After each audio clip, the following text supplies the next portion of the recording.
આણંદ જિલ્લાના બોરસદની 2 બહેનોનું વિદેશમાંથી સફળ રેસ્ક્યુ કરવામાં આવ્યું છે। કેન્દ્ર સરકાર, વિદેશ મંત્રાલય અને સાંસદ મિતેશ પટેલના સતત પ્રયાસોથી ઓપરેશન મહીસાગર 2.0 અંતર્ગત મોટી સફળતા મળી છે, જેમાં થાઇલેન્ડથી લાઓસ સુધી ફેલાયેલા હ્યુમન ટ્રાફિકિંગના જાળમાં ફસાયેલી બંને યુવતીઓને સુરક્ષિત રીતે વતન પરત લાવવામાં આવી છે।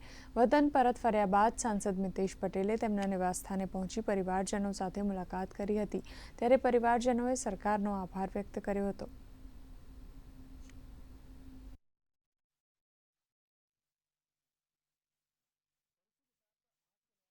જે કાવીઠા મુકામની બંને દીકરીઓ જે લાઓસ મુકામે હતી અને એમને આપણા ભારત દેશની સરકારે પાછા લાવવામાં જે મદદ કરી છે, આજે બંને દીકરીઓ સેફ કાવીઠા મુકામે પહોંચી ગઈ છે।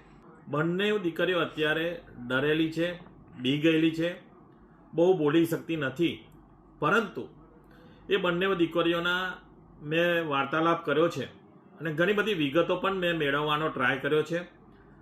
આપણને સૌને ખરેખર જોઈએ તો આ બંને દીકરીઓ આજે જે ભારત દેશમાં પાછી આવી છે, બોરસદના કાવીઠા મુકામે પાછી આવે છે, એ ભારત સરકારે જે મદદ કરી છે, આદરણીય પ્રધાનમંત્રી નરેન્દ્રભાઈ મોદી સાહેબના નેતૃત્વમાં એક્સટર્નલ અફેર્સ કમિટીમાં અને વિદેશ મંત્રાલયમાંથી એસ જયશંકરની ટીમે જે એમને મદદ કરી છે, એમનો હું દિલથી આભાર માનું છું।